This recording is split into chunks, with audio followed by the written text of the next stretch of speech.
எப்பவுமே இளைஞர்கள் கூட்டம் பெரிய அளவுக்கு அடுத்த கட்டத்துக்கு நகர்ந்து வரணும், அதே போல அவங்கள முன்னிலைப்படுத்தணும்னு நினைக்கக்கூடியவர் திரு அர்ஜுனமூர்த்தி. எனக்கு தெரியும், இப்போ ஒரு பெரிய இளைஞர் பட்டாளத்தோடு இன்னைக்கு அதிகாரமே அவங்க கையில கிடைச்சிருக்கு. திரு விஜய் அவர்கள், நான் உங்க கட்சியை கட்டாயம் கேட்டாங்கண்ணா. ஏன்னா திமுக அதிமுகவே நிலைகுலைந்து போயிருச்சு இந்த ஆட்சி மாற்றத்தினால. விஜய் ஜெயிச்சதுக்கு அப்புறம், இந்த கூட்டம் ஜெயிச்சதுக்கு அப்புறம் பிஜேபினா காணாமே போயிட்டீங்க சார். நீங்க எங்க இருக்கீங்கன்னே தெரியல.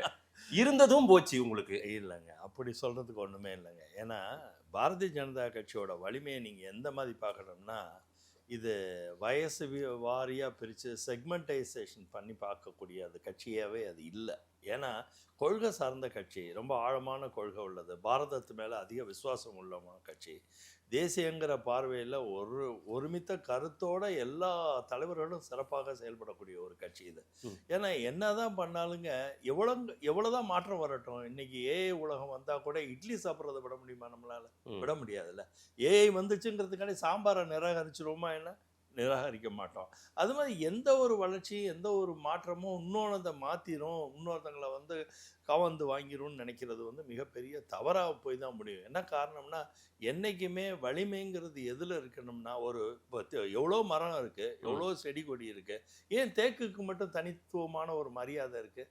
ஏன் தேக்க மட்டும் மக்கள் விரும்புகிறாங்க? அதோட விலையும் ஜாஸ்தியாக இருக்குது, அதை வளர்க்குற விதமும் அதிக காலத்துக்கு வளர்க்க வேண்டிய காலம் இருக்குது. நீங்கள் அப்படி பார்த்தீங்கன்னா அதில் உறுதி இருக்குது.